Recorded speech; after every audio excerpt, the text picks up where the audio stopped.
Okay, real talk time. Anyone watch episode 3 of Game of Thrones? Honest to God, I don't think my heart could take much more, an hour and a half, just like... Anyway, tea. But we're not here to discuss Game of Thrones, we are here to discuss another topic. If you are new here, then Real Talk is where we sit down with a cup of tea or a giant glass of wine, depending on the subject, and discuss something in the travel community or just like everyday life that people should talk more about. As you can already tell from the title, today is all about, is social media ruining or enhancing your travel experience? Now, when I put this question out, because it was recommended by one of my followers on Instagram, because I asked for like video recommendations, so thank you so much. When I put the question out there, I automatically went to think, okay, enhancing or ruining, that clearly means like, you know, false expectations, you know, highly edited photos. But then when I put it on Twitter, a lot of people are also saying like you being on social media, not looking up from your phone and things like that. So we're going to cover kind of both topics today, and I definitely want to hear what you think down below. So there are definitely pros and cons to social media, 100%. I think we can all agree on that. We have this unbelievable wealth of information right at our fingertips. We can discover those hidden gems, which might not be as hidden anymore, but you know what I mean. And we just have so many resources online from people who are influencers, content creators, people like me, and you know, others who go to places, find stuff, and just share it with you, and things you might never have known about. And that is phenomenal, and I do believe that can really enhance your experience so much. However, not everyone on social media might give you a lot of information, for example. They might take this incredible photo and that's it. It's just for the aesthetics, especially for Instagram. It's probably its biggest flaw in terms of, you know, you might be able to see the location they've tagged, but that's about it. So you might almost get, you know, FOMO, like fear of missing out, and might feel unattainable. Another good thing is if you're thinking about a country and maybe, I don't know, a cheap flight has come up and you're like, oh, what's it like? Like, what's the vibe? What does it look like? What's there to do? You kind of do get to see a place and have a little bit of a feel for it before you go.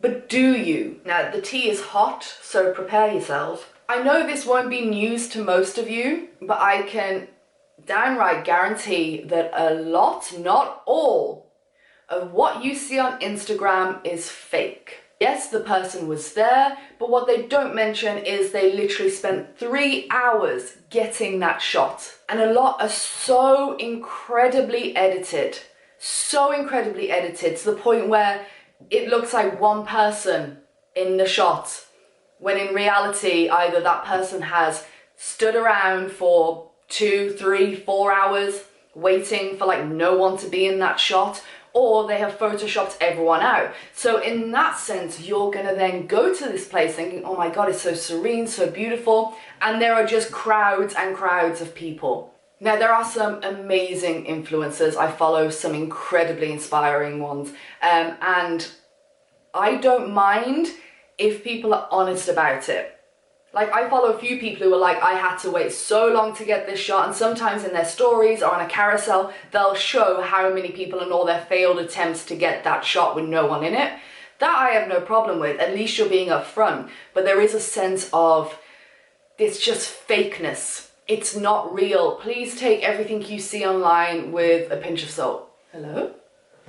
I'm sorry, my papa's calling me. Dad! It is a definite con, but I think people nowadays can definitely see past a lot of the BS that might be floating around, and you can tell a fake picture a mile away. I always get, ever since I found out that there is actually an app, I don't know what it's called, I think it's on iPhone or something, that you can like remove a sky, an entire sky with one click, and put your own sky in, and then add birds and hot air balloons. Whenever I see 100 hot air balloons in a bloody photo now, I'm literally just automatically fake.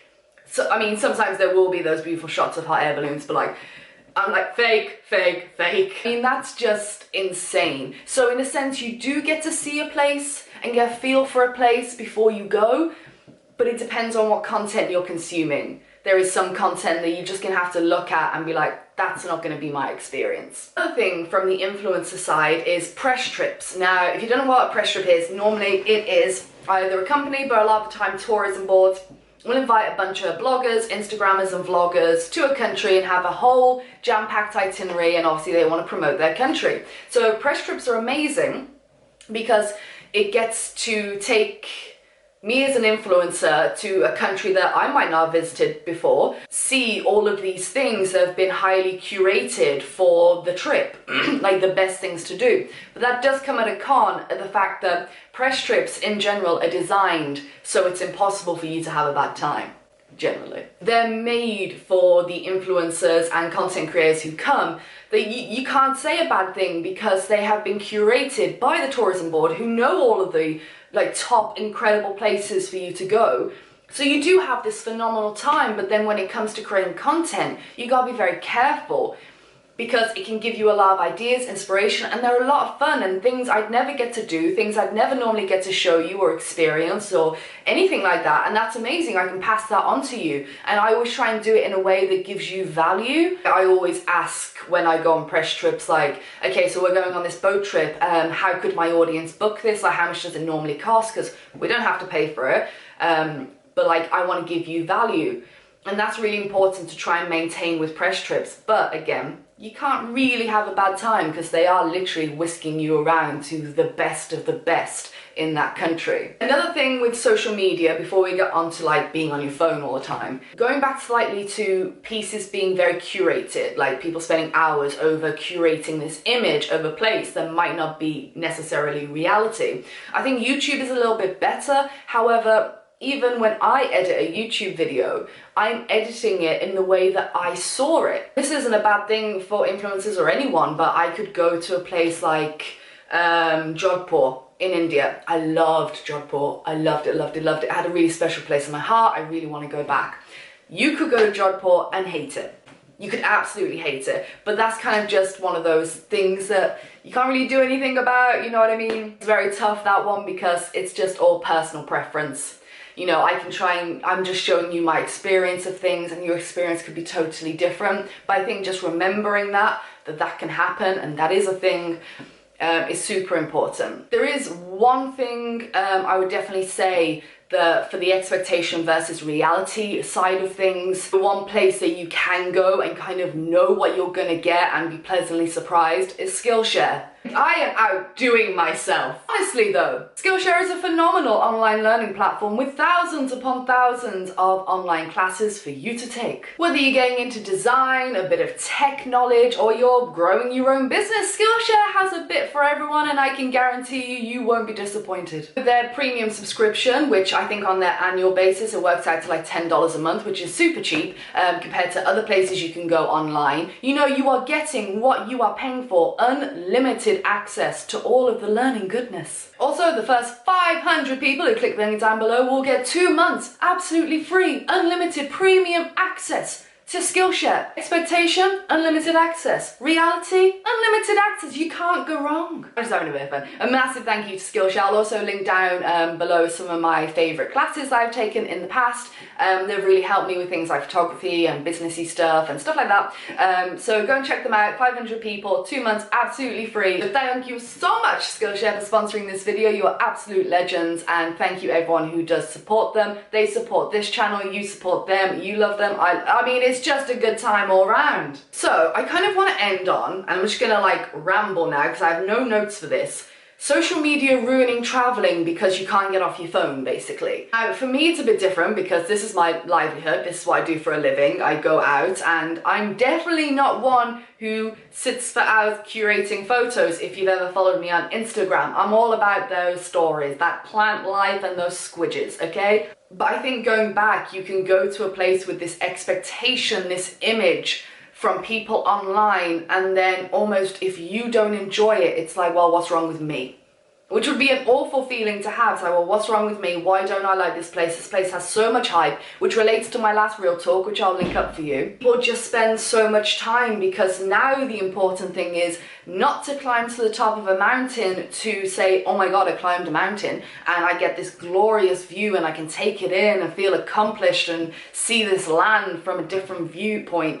Now it's all about, I'm gonna climb this to get a photo, that would be a great photo, which is all well and good. We all love a good photo on top of a mountain. I think our priorities have changed now with social media, and I think switching off and just seeing the world through your own eyes, which is bizarre, and not through a camera on a screen, is so important. Because I started traveling before, back in the day, 9 years ago, when I started traveling, I didn't have a smartphone. What was a smartphone? I didn't have anything like that. I got a free map from a hostel, and there wasn't such thing as Instagram. Or was there? How old is Instagram? I don't think it's that old. Anyway, most I would do is at the end of my trip put all my photos up on Facebook. That was it. As long as I got a quick snap of me at the Acropolis or on top of a hill or somewhere, I had a handful of photos of me and I was like, yeah, cool, that's a photo, okay, bye.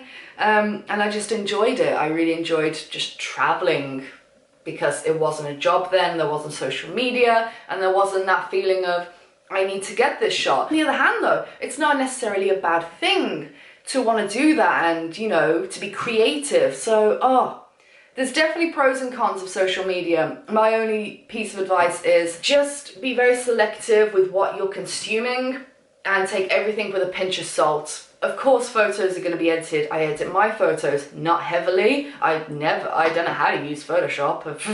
If there are people in my photos and in my video shots, then they're there, that's fine. They're allowed to be there.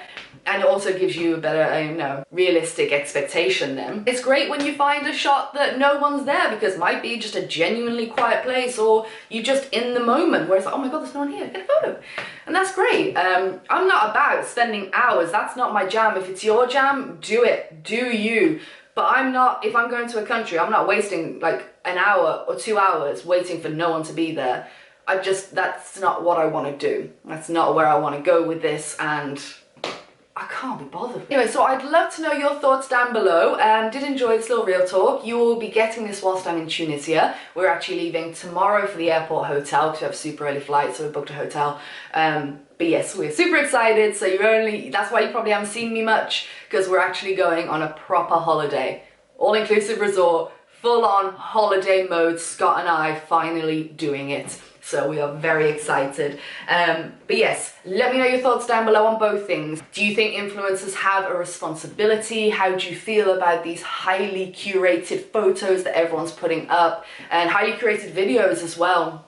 And have you ever had an experience where you've gone to a place and it's like, well, this looks nothing like all the Instagrammers showed me? Would love to hear your thoughts on this. And also not just the negative, has it enhanced it in ways that you could never have imagined? Because it definitely has enhanced travel for me, 100%. Social media is a phenomenal thing that we have, and I'd never say anything else, but I think it's getting a little out of hand now. Little cray. Right, loving leaving. Big thank you to Skillshare for sponsoring this video. Don't forget to click the link down below for 2 months absolutely free. Go on, it's free. Learn something, I don't know. And I'll see you in the next video when I get back from Tunisia. All right, loving, leaving, kissing. Bye.